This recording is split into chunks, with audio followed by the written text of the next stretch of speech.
fais-toi pardonner ta puissance par ta douceur, mérite d'être aimé, redoute d'être craint Chilon. Ils sont nombreux à prier de voir leur nom inscrit dans la liste qui sera publiée. Comme lors d'un examen donnant suite à la proclamation des résultats. Eux, ce sont les pensionnaires des prisons civiles du Togo.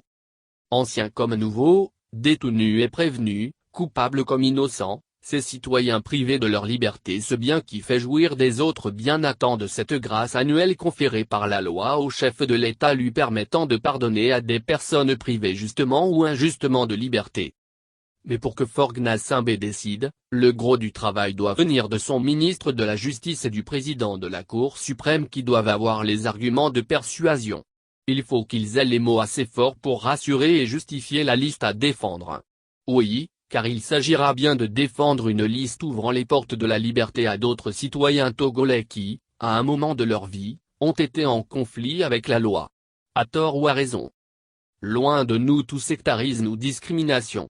Mais à la veille de la fête de l'indépendance du Togo, nos pensées vont à ces prévenus anonymes à l'instar d'un certain Laurent Kepogo déposé depuis juin 2013, mais qui n'est jamais passé devant les assises et continue de porter une croix si lourde.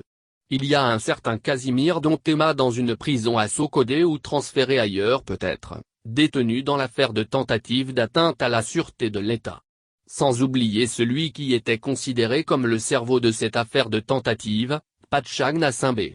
Et que dire du récent pensionnaire, journaliste de son état, Germain Ivy, et des anonymes qui eux aussi espèrent, croisent les doigts et grainent le chapelet pour figurer sur cette fameuse liste de la liberté. Aujourd'hui, la tension politique est retombée. En attendant 2025. Mais entre-temps, il y a des défis que Forgnassinbé doit relever et au rang desquels la démonstration de la force du chef, le pardon.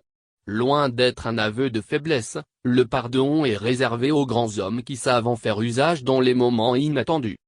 L'article 103 du Code pénal dispose que la grâce accordée par décret du président de la République emporte seulement dispense totale ou partielle, définitive ou conditionnelle, d'exécuter une peine ou une mesure de sûreté devenue définitive. Quand elle est partielle ou conditionnelle, elle peut notamment consister à accorder le bénéfice des mesures d'aménagement des peines prévues par le Code de procédure pénale. Qui sont et combien seront-ils à bénéficier de la grâce présidentielle à l'occasion du 27 avril 2021 ? Il suffit parfois d'un geste, d'un seul acte pour faire changer le cours de l'histoire. Tout le monde mérite d'être aimé, mais chacun doit redouter d'être craint. Comprenne qui pourra.